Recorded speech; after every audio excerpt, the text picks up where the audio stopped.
I need bourbon for my blues, a special love to set the mood, hearts and hearts that we must choose. So I'm killing bourbon for my blues. Times are tough and love is rare, with a broken heart, with an empty stare. Inspiration, what it takes. Liquid love to break the hate. I need a home where I get in. From a saint I turn to sin. My sorrows drown, I drink it down. How many days I'm giving praise. I need bourbon for my blues. The only way to win is lose. A poison hearts that we must choose. So I'm killing bourbon for my blues. Wreck my dreams, wreck my life. Rip my body, lose my wife. Price I pay to sing the saddest song. Bleeding hearts are bleeding out until it's all long gone. There's a demon, she has tempted me.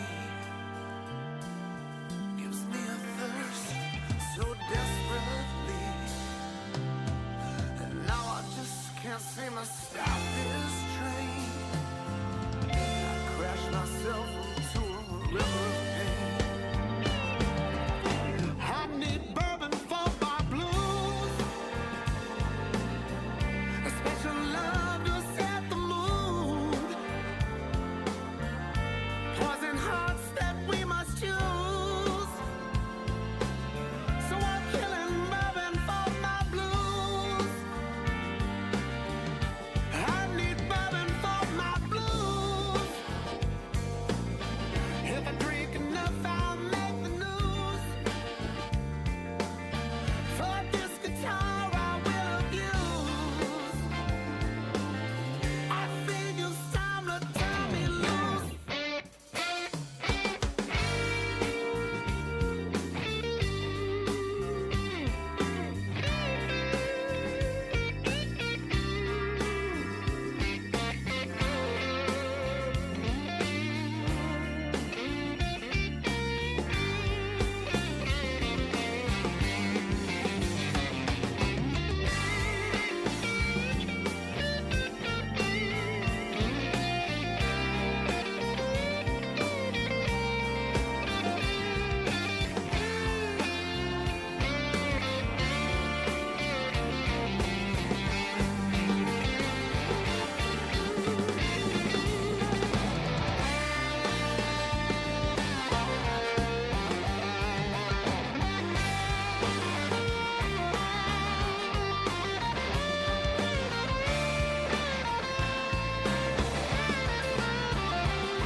And welcome to Off the Cuff on the Bluff with your host, Dane Franklin.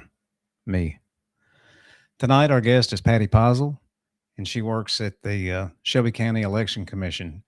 She's going to tell us all how to become a poll worker and not the one down at the corner of Summer and White Station, the Gold Club. Anyway, on to better things. Let me give you a little bit of background on Patti. Uh, her name is Patricia Possel, and one of the things that she told me was that she is the only Patricia Possel, I think in the country, maybe the world, but at least in the United States. She's a dedicated community leader and a longtime Republican activist with a record of service in Shelby County. She's deeply committed to strengthening grassroots engagement, supporting conservative principles, and fostering civic involvement through her community. Patti has served in a variety of leadership roles within the Republican Party, where she is known for her organizational skills, collaborative approach, and unwavering dedication to public service. She has played an integral role in coordinating party events, supporting candidates, and helping grow participation at the local and district levels. Last spring, she was appointed to the member of the Shelby County Election Commission, where she currently serves. I'm a little tired.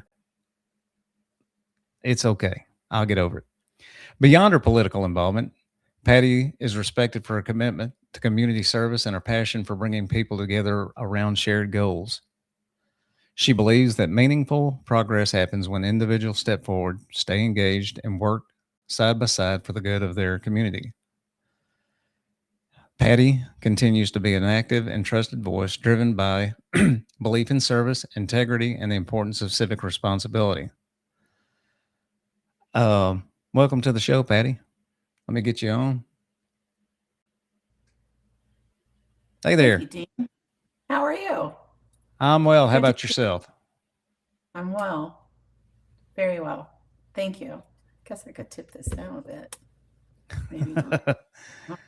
I needed to come up a little bit, but that's okay. Yeah. You had a rough day today. Oh, Tired. it's yeah, long days, and I don't usually work this hard, but we're not 30 anymore. Me and the guy that I'm helping. So um, I want to pull up first. I'm gonna take us to a different setting here, and I want to play this. This is from the, let's see, I think it is Local 24. And I'm going to play a bit of this. I'm not going to play the entire thing, but I want your thoughts on this after.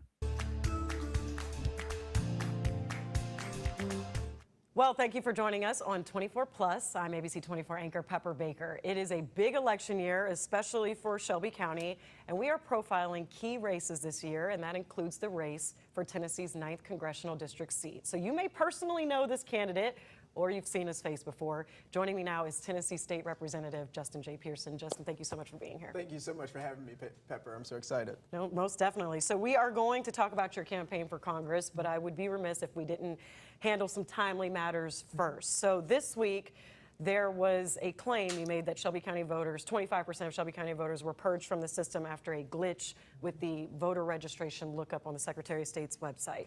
I want to give you the time to kind of clear the air on how you found that out, what you did about it, and what voters need to know. Yeah, absolutely. So thank you so much for that. So 25% of voters in Shelby County are actually listed as inactive. They're not purged. And so that's what I want to make sure people understand, and that's what I was sharing. And I thank Clerk Sawyer for bringing it to light that people were not able to find their voter registration files. And so I reached out to Secretary of State Trey Hargett, and I actually went to his office, just walked there and met with him to learn what do we need to do to make sure that these 25% of our voters, which is roughly 143,000 people, actually retain access to the ballot. What it means to be inactive is that in the last 4 years, someone has not voted. And if they do not vote within the next 4 years, they will be purged, which means Shelby County is facing a cliff, where if people who are a part of that 143 don't engage in the political process in the next 4 years, they will no longer be eligible to vote. And so actually, I'm working with the Tennessee Caucus of Black State Legislators on an initiative called Activate Tennessee, and they've asked me to lead that. And we're going to get together with our Divine Nine organizations, civic organizations, to start reaching out to people via phone to let them know they have to participate. We know that voting is a right and it shouldn't be a privilege, but Tennessee state law treats it more like a privilege. And if you don't use it, you can lose it. So that glitch honestly uncovered some really important information about status for Shelby County voters at this moment, especially in a big year that we're in right now. We did show that Facebook post. It was both Clerk Sawyer and your Facebook post right next to each other with the claim and whatnot. So a lot of people that I spoke with when we were trying to verify the information were a little concerned at how fast you all's initial posts spread on social media. So I just want to ask, is there any accountability on just how much influence you do have with what you put out there and the information you put out there, and just making sure everybody knows what is real and what is true and what is not? Absolutely. I mean, I have a significant platform and a lot of supporters in this district and in this community, which is why we actually did research to find out the weekend before actually this news started to happen that 25% of our voters were inactive. And so I was already working on this when the technical glitch was found by Clerk Sawyer. But what is not a glitch, and what I need people to understand, is that 25% of the people who are currently registered in Shelby County have been listed as inactive. And that was the fact that I shared in my comment, which was later turned into a post. The truth of the matter is, if we do not engage people in this political process, and I'm speaking to myself as a candidate and other candidates, we are facing potentially 25% of the people who are currently registered not being able to vote when they are purged in 2029. And so one of my responsibilities, right, when sharing information is to make sure we have research, which we do, going to the source, which is the Secretary of State, which I did, and also reaching out to Linda Phillips, who's the leader of Shelby County Election Commission, and she and I spoke early in the morning to discuss how can we make sure that those voters get engaged. And I know there's a lot of emphasis on voter registration, but we have to do some work on voter mobilization. And I think this is raising attention about our need to participate in civics and to get people in our families, in our communities, more engaged in the process so that they don't lose the right to vote. Okay, yeah, that's a good point there. I'll leave it there. Okay. All right. So Your thoughts? Okay, for number one, let's make sure there's clarification. 25% of the voter roll was not like thrown out, right? I mean, he initially was saying, hey, 25% were knocked off the voter roll. Right. Becoming inactive is not getting knocked off the voter roll. It's saying, hey, you haven't voted in 4 years. Are you still there?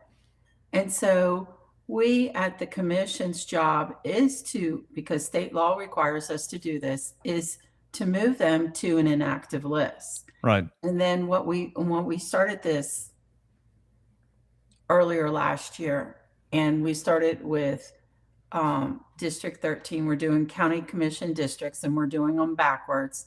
So everybody who's on the inactive list gets a postcard at the address for which they were registered. And then, if that postcard gets returned to Shelby County Election Commission because that person no longer lives there, right, then that's it. Then we purge that person, right? Because they no longer are there. And you have to vote from the address from where you live, right? Because that's your district. So that's number one. These people are not removed. Now he's talking about, and he's, we got to talk about 25% of these people, are being moved to the inactive list. Right. Okay. Being moved to the inactive list is just saying, hey, I'm going to eventually get that postcard, right? When my district gets called up and we get to your name. Right. But you're not removed. And if you walked in and, first election up this year will be the 5th of May. And say you're on that inactive list and you come in, Dean Franklin, and you say, hey, I haven't voted for a while. And then we're like, yeah, we see that you're on the inactive list. Well, the people are trained, at the polling location, and then you go to another desk and then, you get to vote. So being on the inactive list just means you haven't been in a while. And we want to make sure that you still live where you live. Right. So that's all that means. Now he's all up in arms about this 25%. Let's talk about how many people actually vote in Shelby County on average in a non-presidential year, which is what we're in right now. Tell me, out of this over 600,000 people that are in the voter rolls, what is the percentage on average in a non-presidential year do Shelby Countyans get out and vote? What percent get out and vote in a non-election, non-presidential year on average? My best guess might be anywhere from 15 to 25%. 22% in Okay. 2024. Wow. If I did the math right, and I did that a long time ago, so if I recall correctly, that's what it was. Right. And here's this is a sad statistic. We were one of the best counties across the state. There are counties out there that have less than 10% of their voters getting out and voting. Whole Right. county, less than 10%. So he was saying that, from his perspective, it's, some people want to make it a privilege to vote. Well, it is a privilege to vote. Look around the world. Go hit a third world country and say, hey, I get the right to vote, but I don't exercise it. They would be very upset with you, because it's like, man, if I had that right, man, that's a privilege. You don't Right. even know how lucky you are to have that privilege. Now I'm older. My kids are grown and gone. But what we try to instill in our kids, it's not just a privilege. It's a responsibility. It's your job in living in this beautiful country that we have. Our constitutional republic requires we, the citizens, to participate. Right. So all three of my kids don't want to face their mama by saying, I didn't bother to go vote, because that's something that's always been very important to me and my husband. And we instilled that in our own children, who hopefully are instilling it in their children. If not, then the grandmommy's going to come get them. So it's a right and it's a privilege all rolled up, and a responsibility too. So get out and vote. Now, one of the other things he said that I think very differently on, and that is he wants to make it the election commission's responsibility for people to get out and vote. It is not the election commission's responsibility to encourage people to get out and vote, although all of us want them to do that, because obviously, that is our passion, right? We Right. want them to do that. I want to instill that responsibility and privilege in anybody I met that is not a voter. But it's not our job. Our job is to make sure that we conduct fair and open elections. So that's our job as a commission, to give Right. you the opportunity to make sure the polling locations are convenient for you to get to, not have any barriers for you to get to those locations. And when you're there, you're greeted, in a friendly environment, that you feel comfortable to express who you want to vote for in a secret way and fairly, and that your vote matters, and it's counted only once, and we're good to go, right? Right. That's our job. Right. It's the candidate's job. And quite honestly, a lot of people put it on the candidate. Obviously, I don't. I put it on the citizens. It's the citizens' responsibility to participate in our constitutional republic by going and voting. So it depends on, who you feel is responsible, but I feel it's everybody's responsibility to go and vote. Right. All right. Let's go back to the other screen, and I'm going to pop up another screen share. Let me see.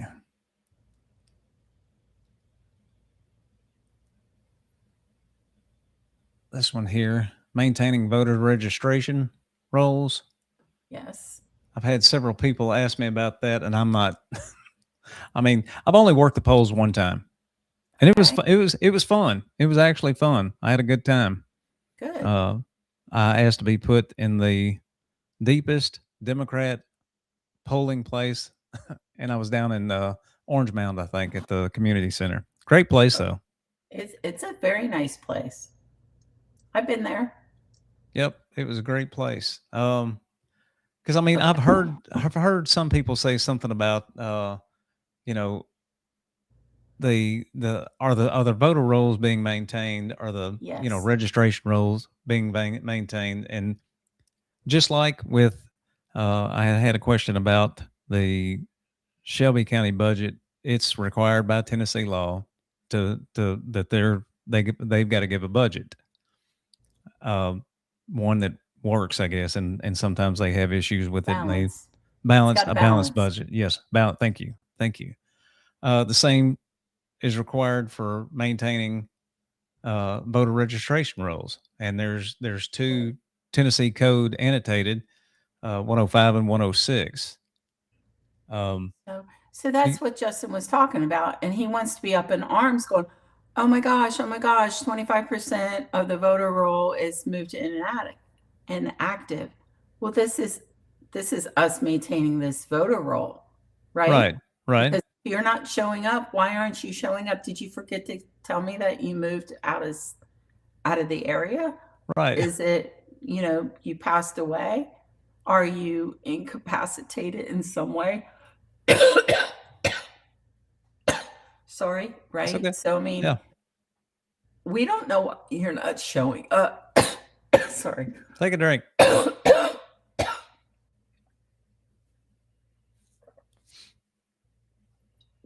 Right? We don't know all 600,000 people that live here. Right. So if some reason you're not showing up and it's 4 election cycles, well, we move you to inactive. And if you end up coming back, great. It's easy. Right. You get Well, I mean, reinstated. And if not, you get that postcard. And if you don't respond to the postcard, then we're going to purge you, right? Because we Right. don't want people to have, they go and register in another state. Well, they can't be here. Now we get some data. If you go and register elsewhere, you're going to get booted off of here too. Right. Right. Well, I mean, he could easily go to the same website I've got pulled up. I mean, it says, Tennessee law requires or regulates when a voter must be removed from the registration rolls under those two laws that I said. A voter registration is permanent unless the voter asked to be removed from the rolls in writing, has a name change for any reason except marriage or divorce, and fails to tell y'all within 90 days, they die. Well, of course, they're not going to vote, and they're going to be removed if they die. Is convicted of a felony, moves outside the county, or has registered to vote in another jurisdiction, which is what you were talking about, fails to respond to written notice as a result of an address verification notice. And you just stated that as well. And then it says fails to vote in 2 subsequent consecutive regular November elections. I guess that's federal. Yes. Okay. All right. So,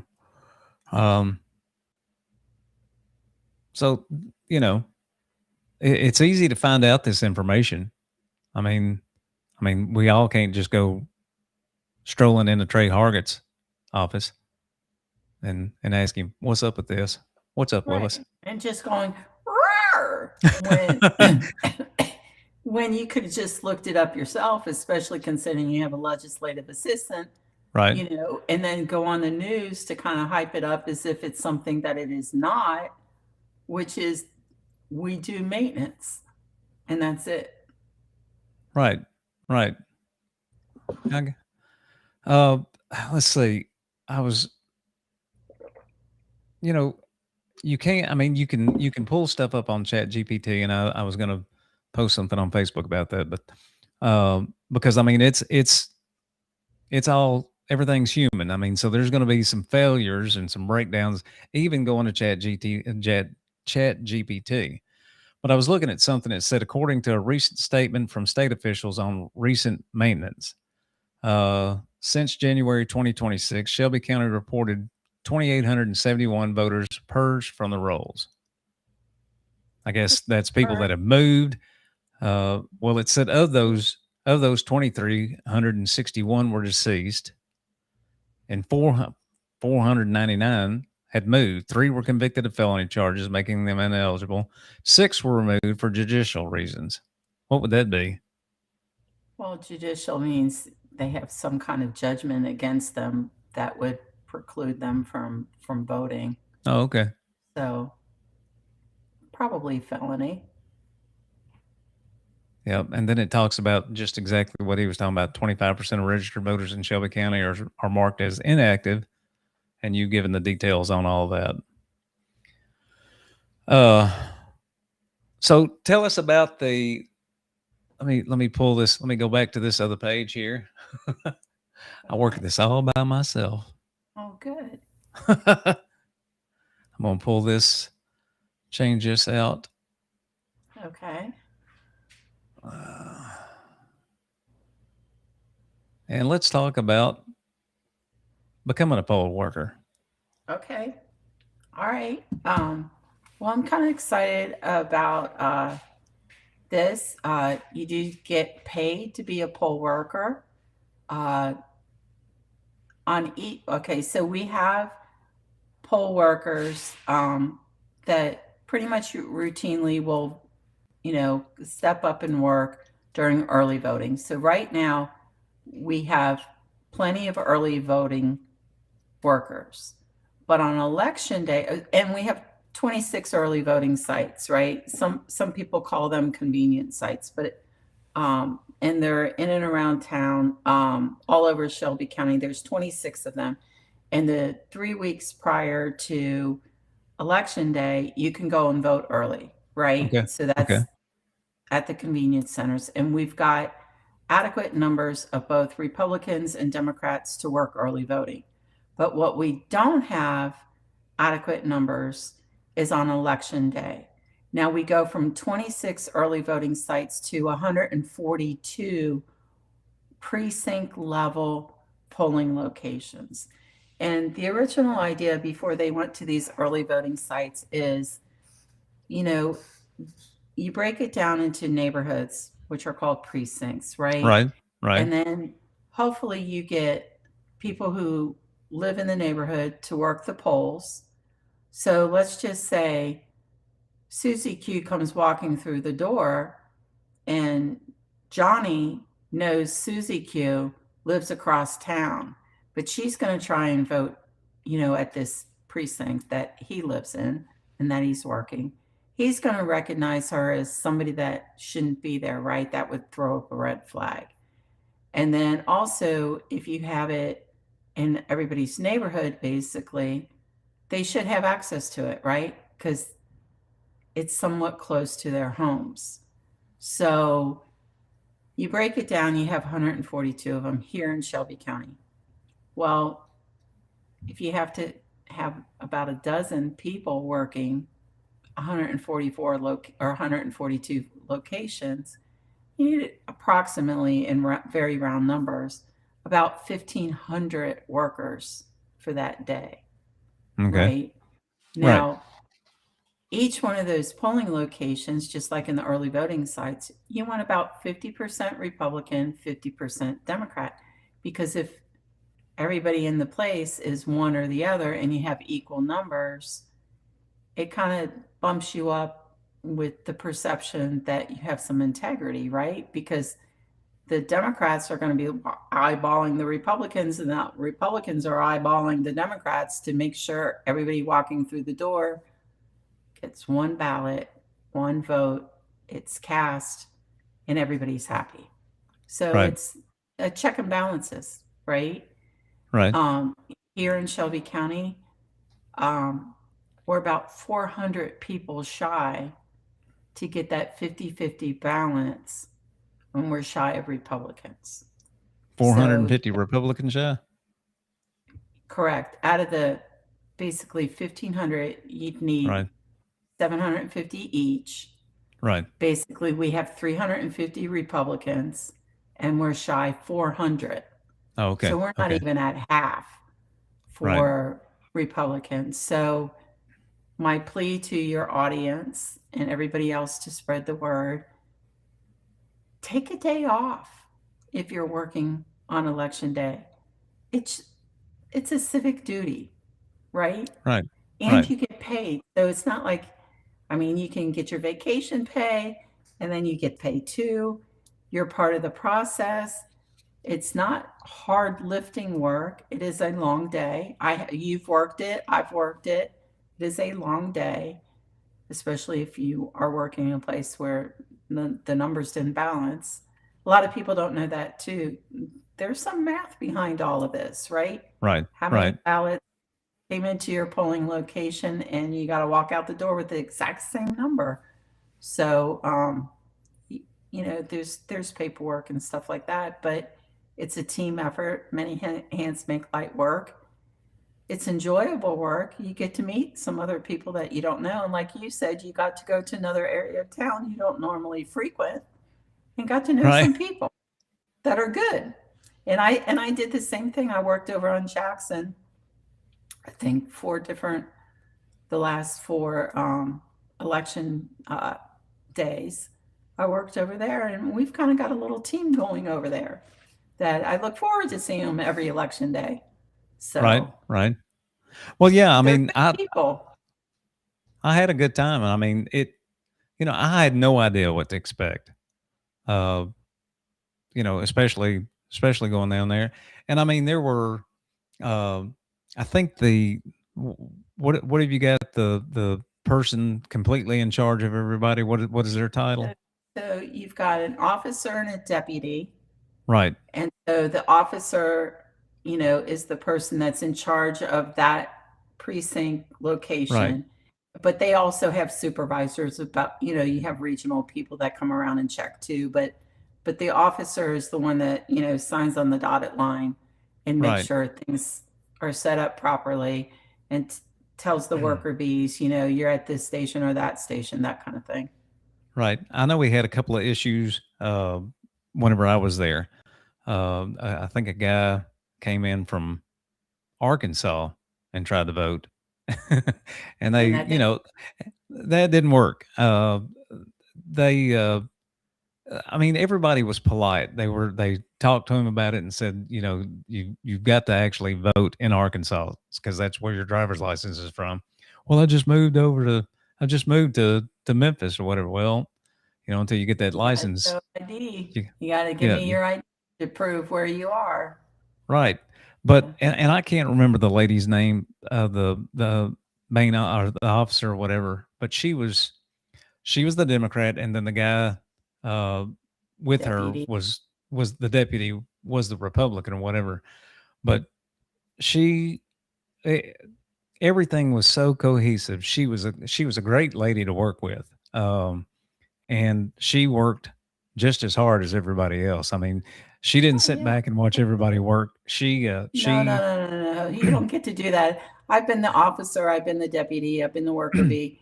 I've worked all the different stations. I can tell you a little fun story. So when I was the officer, it was an August election day.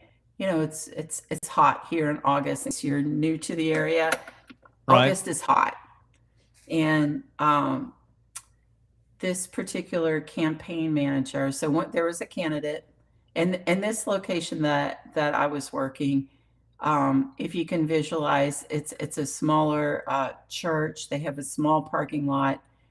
They have they're in a neighborhood, but they're on a main drag. But there's a neighborhood, right across the street from them, regular little houses, and basically the way this particular location is set up, you don't have a place for the candidates to give informational materials to the voters. They park their car and basically they're inside the 100-foot line, right? Because if you're working a campaign, you have to be outside of 100 feet. And so this particular campaign manager thought, well, that's not right. I need to talk to these voters. And it's like, yeah, but you have to be outside the 100-foot line. And so we would, and this was up the food chain, not my call. They allowed the campaign workers to stand in this one parking spot. They couldn't wander the parking lot. They could only stand in this one parking spot, and that was it. And he just thought he should be up by the door. And it's like, no, dude. You can't be up by the door. And I'm a tall person. I stand 5'10" without shoes. Right. Um, this guy had a good 6 inches on me. So, it's a cock the head. And I was wearing shoes, so I was probably 6 foot. So he was, 6'6" or whatever, big guy. Right. And he just thought he was going to tell me what to do.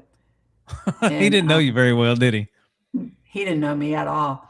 And my deputy, he was maybe 5'1", maybe. I mean, she could fit underneath my arm, literally. And she was such a sweet little thing. Well, one of the voters came in, they complained because this guy is, up by the door. And we can't see out. So, Right. they came in and said, this dude's there. So I go, I'll go address it. And one of the other worker bees said, oh my gosh, she's going out there by herself. You better get out there and give her some backup.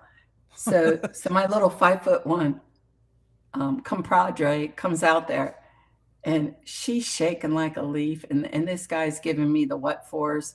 And I just stood there very calmly and just said, no, sir, that's not what you're going to do. You're going to get back over there, or I'm going to clear this entire place. And the other, campaigns are going, no, don't take that woman off. No, she's going to give us all the boot. Just get over here. Don't blow it for all of us. And he really thought he was going to give me the what fors. And he's like, I'm going to call the cops. And I said, no, I already got him on speed dial. I'll call him for you. I have no problem. You get over there right now, or by the time they get here, I'm going to have the whole thing cleared. And so my supervisor did come by and just said, look, if she needs to call me, and the cops came too. If she needs to call me, we're patrolling right here. We'll be here in 2 minutes, and we will clear the parking lot. So he did that, and I walked back in, and my poor little compadre is just going, oh my God. Can you give me a drink? I need to have a seat. I can't believe you didn't back down. I said, no, of course not. You can't back down. You just can't. It's about election integrity. And I did not want my voters. And I can tell you, I am a Republican, but in that particular precinct, it's 99.9% Democrat. So, that's who I'm servicing, all Democrats. Right. I mean, a very occasional Republican. And again, it's less than 22% of 1%, right, coming through the door. Right.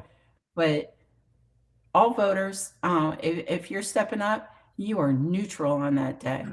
Absolutely neutral. And you have to treat everybody fairly. And, and those voters don't like to be intimidated. Some people call it running the gauntlet, and nobody likes that. Right.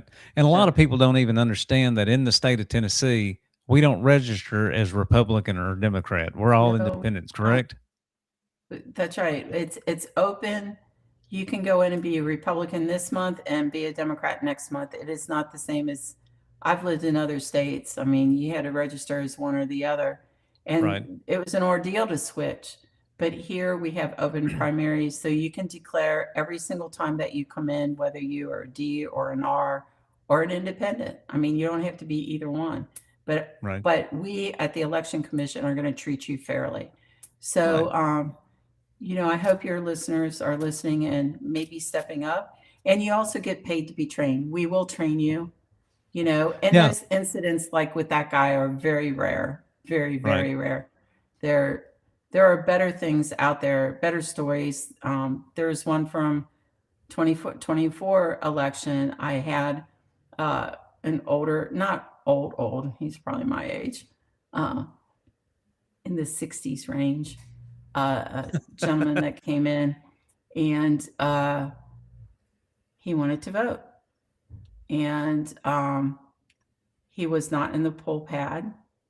He was not on the voters roll, and he wasn't on there because he was a convicted felon. He had made a mistake when he was 17 or 18 years old. Right.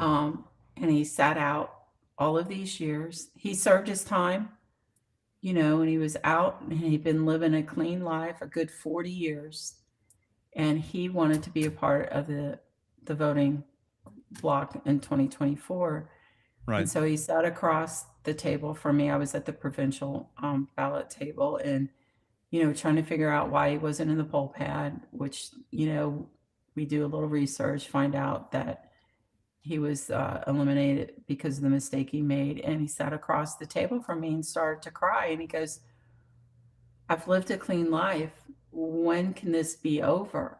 I was a young kid. I made a bad mistake. And, and so I told him, hey, have you thought about checking out to see if you could get your citizen, it's called getting your citizens' rights restored.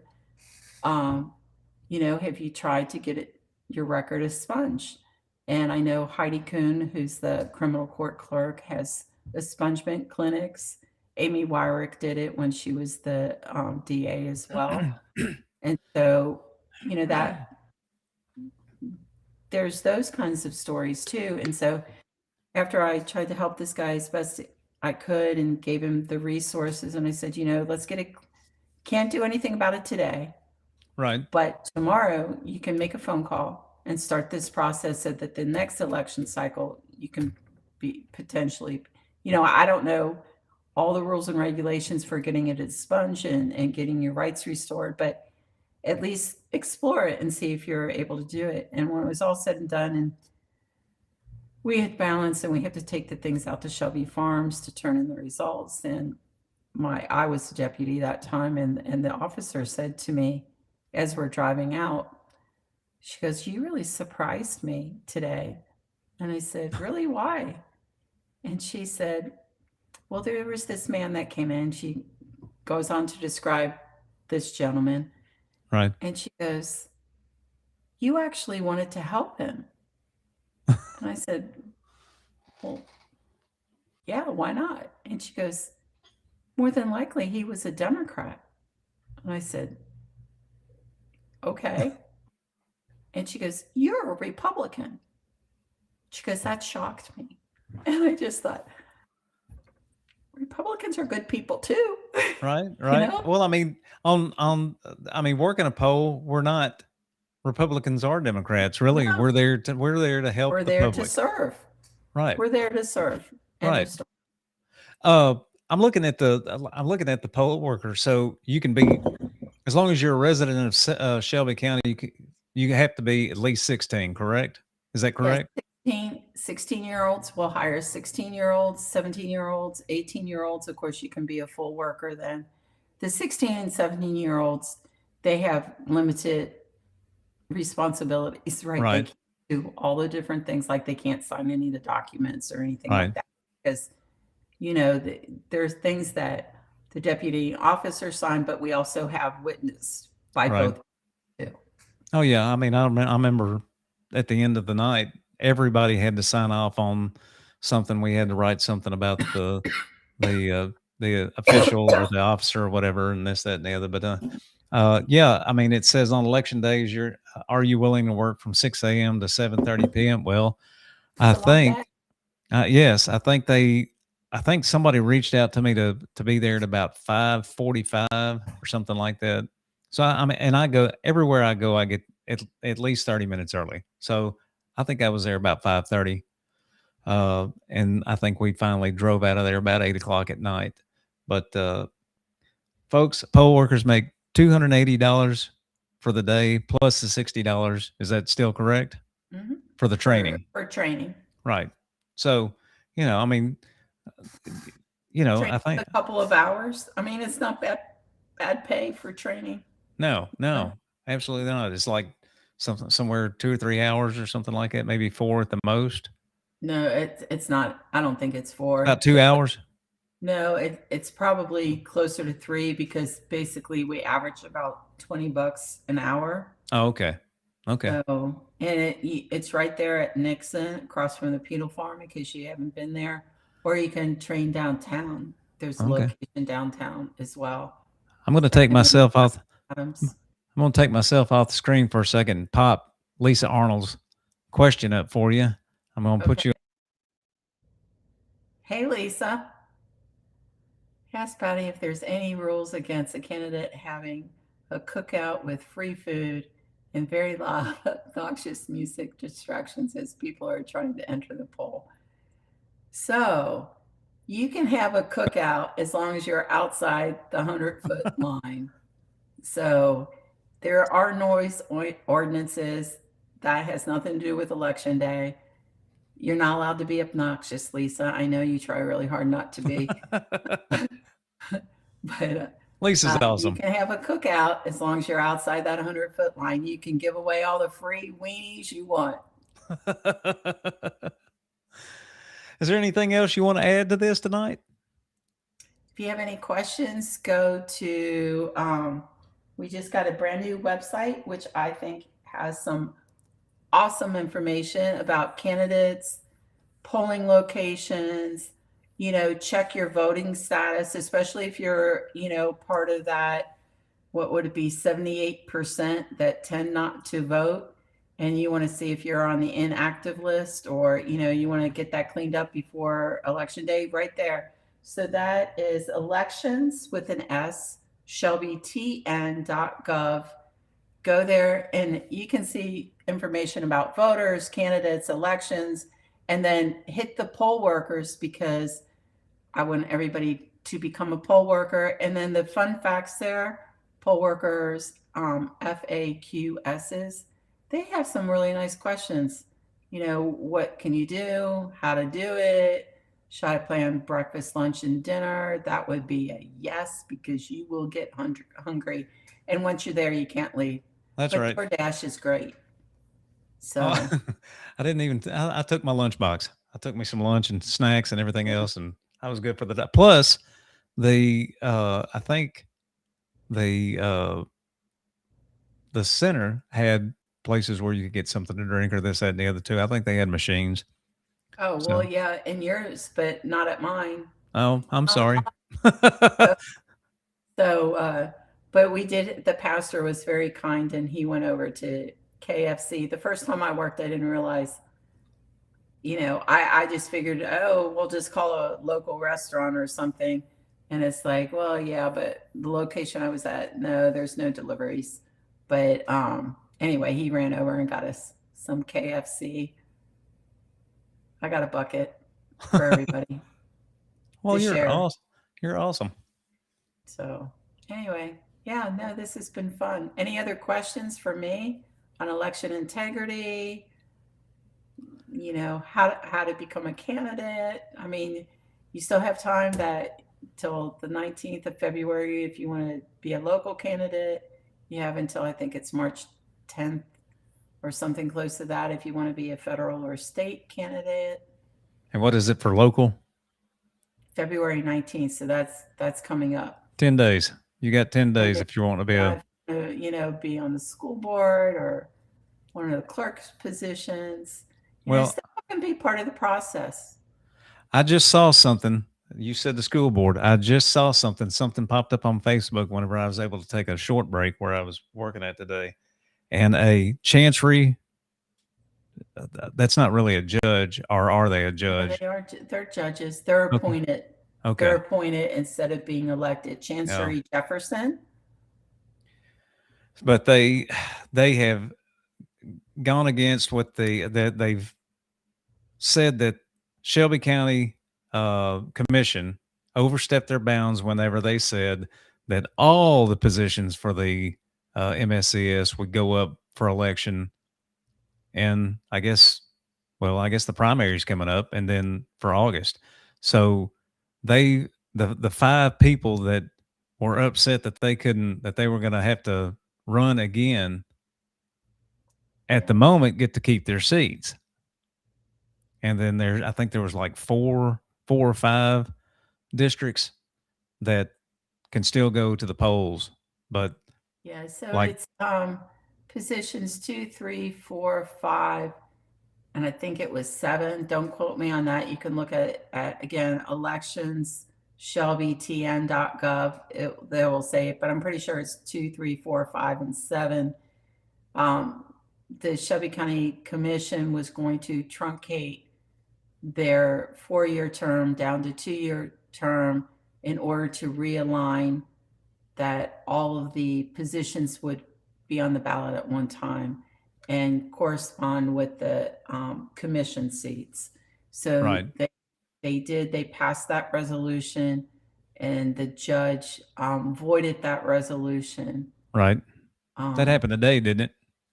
Yeah, actually, I was in court watching it. I Oh, watched it. you had So firsthand knowledge. I had I heard it when she said it, but she did not rule on the merits. There are other points that were not ruled on. I don't know where the case is going to go from here, but she did announce that the resolution was voided. But it's not really anything until it's in writing. Right. So, we have to see it in writing before you can really know anything. I have a question from the chat. Where does Tennessee rank in election integrity? Actually, I just got this beautiful brochure. She just happens to have it. Or no, you can. I got this beautiful I think it's from the upside. state, so that you can see it. What is upside down? No, it was right side up. It's right side up. It's Yeah. backwards, but it's right side up. Okay, so can you see this right here? A little bit. Oh yeah, right there. Okay, so I'll read it to you. Sure. Election integrity, we were number 1 in 2022, 2023, 2024, and in 2025. Number 1. We ranked number 1. Right here says it. Cool. I guess that should make a lot of people feel a little bit better about. Now there's always work to be done. There's always things to be improved, but comparatively, and that's by the Heritage Foundation, by the way. Okay. They're pretty reputable organization. They do their homework, but we do it well here in Tennessee.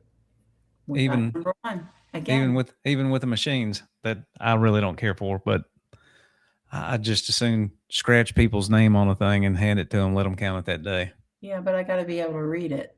So I'm pretty good until I sign my name. Then it looks like a doctor's signature. Yeah. So, well, we can have another discussion on the machines on another day. Sure. That's a whole nother conversation. Oh, I'm sure. I do encourage everybody, especially those that are going because they think, something's amiss. Watch the audit. Very few people do that. The first audit I watched, I was the only citizen to go in there and watch. It's a very long day as well. But you can just see how that audit process works and how to count those ballots. I encourage you to do that. And then you're going to see we do it well here in Shelby County. We should have confidence in it. You can you see the chat? Or do I not? No, I cannot. Oh, maybe if I hit this button. Let me see if I hit this button. Show the chat. Oh, yes. Okay. Okay, yeah, you can see that. Friends, let's not hold back on asking Justin on motives. Okay. I can't do anything about Justin. I don't think anybody can. Where does Tennessee rank? Thank you, Linda. We ranked number 1. Number 1. Vernon, great podcast. Good job, Dean. Give me a minute. I'll pop up the screen. Yeah, that was some of the stuff from earlier. Against candidates having cookouts with free food. Nope. Nope. I didn't realize you could pop it up on your end. Yeah. I'm still learning. I'm still learning. But all right. Count me in. Oh, count me in. Who's going to do that? That was I think that was Linda and Linda, good. You and Bill both. Get Bill to do it too. And your kids. You got some kids. Tell them Have you ever watched the Patriot Punk Network? their podcast? I do. Luke was just on that thinking I of know. Look, that was. I mean, all of their podcasts are great, but I mean, you've really got to pull for the hometown guy. And I mean, that was one of the best podcasts. And these guys have been doing it for a long time. But I do have to say, thank you, Robert Chase Matheson and Daniel Wagner, for continuing to help me with mine, because I mean, they have done so much for me, show me where to go, how to do things, how to improve my skills. And they make me, want to do this more often.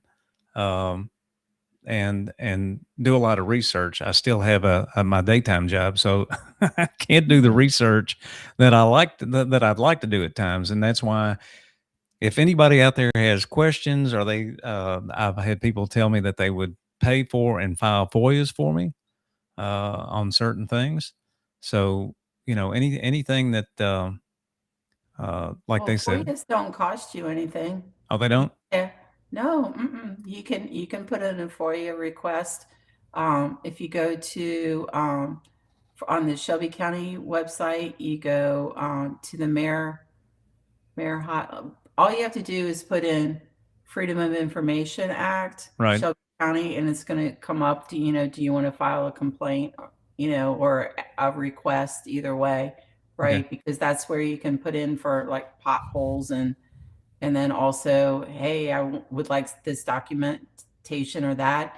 A lot of the documents on Shelby County are actually on the website, especially if you want to hit, the sheriff's website. If you hit the county assessor's website, Right. you can hit, property searches. And then if you're inside the city of Memphis, there's also, you can put in a request there, but they're free. They're absolutely free. In fact, I just got one back that I had put in. Now sometimes they'll send you a little note because they have to get it back to you in 5 to 7 working days. But if they need more time, they will send you an email back and say, hey, we need some more time, to pull whatever you're pulling. But when I worked on the annexation, which really is what compelled me to be Right. very involved, the first 2 years I did nothing but research, and I pulled 4,600 documents that I could tell you who did what, when, where, why, all the way back to 1960s, and just in the genre of property. Right. So you can pull all that stuff off. I didn't pay a single dime. 4,600 documents, not a dime. And that was just online, or? Yeah, I put in the request online. Oh, okay. So you can go to Shelby County government website, just Google it, and then just put in, I want Freedom of Information, FOIA, right? FOIA. And just type in, they'll ask you questions, your name, your contact information. If you want printed copies, they do charge you, I think, a dime a copy, but why do you need that when you've got a screen and you get it digitally? Okay. Well, I'll be talking to you more about that to look things up. Yeah. No, there's lots and lots and lots of information right there. You can hit the archives. You can go down on the 3rd floor of the old courtroom. And if you want to look up some laws, there's a law library. We as citizens are allowed to go in and use that law library. Okay. So there are a lot of resources that you can just pull off right online. Cool. And Sherry says you can submit public records request to the Election Commission as well. Oh, absolutely. I think I've done that before. You can request records from the beer boards. Really? Yeah. So what is it that costs people so much money sometimes if they're looking into like an investigation or something like that? Why does like a records request or something like that? Why would that cost them money? So if they want paper copies. Oh, okay. That way they can study it over. Yeah. That will cost you, to get that, I want to swing by the police on, John Doe or whatever. And then you get there and John Doe's files this big and you're paying a dime per copy, you're going to blow some money, right? Right. But if you ask for that, there's certain things you cannot get. Like you're not going to be able to get, documentations on child custody, or, if there's something that needs to be redacted for whatever reason, Okay. there has to be a legitimate reason for it. But even all the way up to Trey Hargett, you can go to the Secretary website on the state level and request things. I mean, anybody who sends me something to my official county commission or the election, not county commission, the election commission emails, they are subject to FOIA requests. So if you correspond, as I think you said, Sherry Pyron, Yes. who says you can put in FOIA requests for the election commission, you can say, I want Patty's emails. Better use Patricia Possel to make sure you get the right Patty. And you're the only one in America, right? I am. North America. All of it. Mexico, Canada. I'm the only one. Wow. Are you still looking at the chat? Do you still have the chat up? I got that. Yeah. Dean, I will sign up and work with you on location. Oh, in the United scroll all the way down to the bottom. Hi.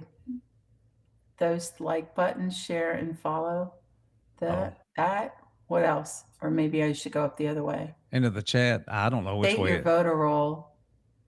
Oh, the state voter roll is $2,500 per month. Yeah, that's different. That does cost. I wish it didn't, but it does. But you can get just Shelby counties if you want for $40. There you go. So,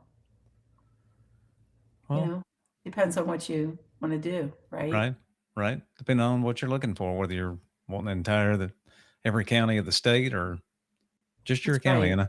And if you're doing research on 600,000 people, you're only you yourself, I'd say stay local. And, it's kind of like all politics are local, really. Yep, It's really hard to get stuff out of DC. But if you know where your county commissioner, your city councilman, your mayor, if I know where the criminal court clerk lives, because she's right down the street from me, I wouldn't hesitate. Hey, man, I need some. Is that Tirade Tammy? No. Oh, okay. No, she's General Sessions Court clerk. Oh, okay. No, yeah. I mean, that's the phrase that Chase and Daniel use all the time. All politics are local. That's And right. that's why I wanted to do this podcast, because there's a few people around here. There's a guy by the name of Jennings Bernard, and he's on every day from 5 to 6. But I thought it was time that instead of just putting something on social medias, bring the people on in Memphis and Shelby County, maybe even some of the surrounding counties, DeSoto, Fayette, Tipton, and West Memphis, West Memphis, Arkansas. yeah. Just everywhere that touches Memphis and Shelby County. That's right. And then I'll do a lighter side where I talk to people about have musicians on or artists on. I've got an artist coming on a Saturday, the 21st, and just lighter side, because I do have a lot of hair, but I don't want to pull it out on politics all the time. No, but one of the things I did when I ran for State House and I was door knocking, in that particular year, I actually hit more doors than any other candidate across the state. So I hit a lot of doors. Right. And when I came across people who were small business owners, number one, I was so surprised how many I met that were small business. I would do a selfie with them, and then I would promote whatever their business is, whether it was coffee, whether it was Tupperware sales, whether it was, car detailing, Right. whatever their genre was for their business. I promoted that, and it's sometimes having those niche businesses here their resources, Right. and they can grow. Bluff City soap. I mean, that's right here in our backyard. Right. And where was I traveling? Was I in Texas here recently? No, maybe Colorado. I walked into a store and there was some Bluff City soap, and I thought, "Ooh, is that a copycat?" And it's Right. like, no, it's Bluff City soap, as in from my hometown. Right. My No, now, that's not my hometown, but where I live now. right. Town. So, um, I was proud to see our small businesses grow along those lines, and the only way they grow is if we all, shop local. That's right. And That's more right. money stays in here if we shop local and promote those artists, promote those small business entrepreneurs. Right. I think it's great. I found a place, I don't know, last year. It's Adobe Ranch, and they're in Olive Branch, and they're I mean, Angus beef. Yeah, It's big everything, cat. big cows. But they get chicken from another company there. Everything is farm raised, responsible, no antibiotics, no mRNAs, nothing like that. And I told Chris at Adobe Ranch, I said, look, I said, I'd love to have you on the podcast. I said, I'll even promote, you know, somebody comes in and maybe gets 10% off their stuff or whatever if they mention my name. I said, but for my part, I want to be paid in beef. I don't want cash. I want beef because I want your beef. that's right. That's right. We just had 2 cowboy pork chops tonight from Adobe Ranch, and I mean they were fantastic, Yeah. fantastic. So when I lived in Indiana, and the kids' school was 12 miles away because we kind of lived out a place, and I would do there's nothing but back roads, but I did back roads, and there was mostly it was really flat, but every once in a while you had a little tiny hill and then a curve, and this one little tiny hill and this curve. Every time I came around it, there would be a big old Agnes cow just right there, and it's like cow. I Cow. always felt like I was gonna, run right into them, but you made the hairpin turn and go around. But they would line the fence right there, and it's like I've never seen. I spent the first 10 years of my life on a farm. Our cows weren't that big. Right. These cows are Massive. You get those black Agnes cows, and they're just beefy, which is good because I like beef. Right. Where's Right. beef? Right. Well, It's Patty, good. Okay. I appreciate you being on tonight, and You're welcome. Thanks. you were very informative. And people, it is it's not. You said it's not just a privilege; it is a responsibility. responsibility. You know, if you can vote, you need to get out and vote, and do your civic duty. And That's right. And if you can't get out to vote, you can pull an absentee ballot.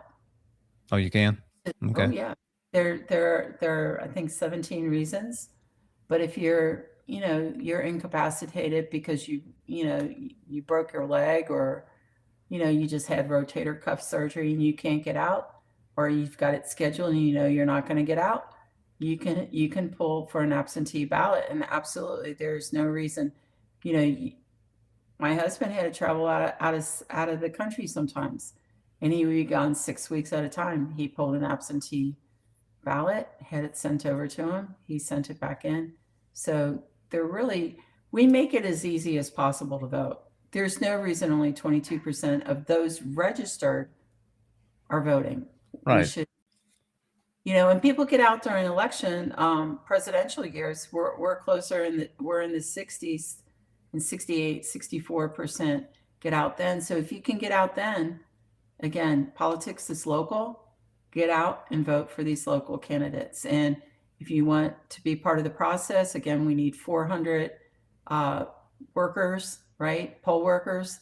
Go to elections with an S. So you got double S's, shelbytn.gov. Thank you, Or Patty. you can call me. If you Google me, my number will come up. Give me a call, and I'll step you through. Kristen Roberts just posted. She said, I need to sign up to work for the polls. Yes. Kristen knew.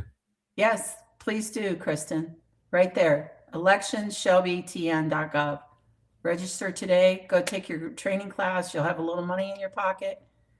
And you've got 3 opportunities this year, right? Because we have the May 5th, right? May 5th. Uh-huh. August 6th, and then November 3rd, I think it is. Okay. First Tuesday. Write those dates on your calendar. In November. Those 3 dates. And of course, get all your information on your candidates, your polling locations, check your voter registration, and again, electionsshelbytn.gov. Patty, Thank you, Dean. I appreciate you. It's always a pleasure. I appreciate you being on tonight. It's been a very good one, and Kristen knew said I printed my form.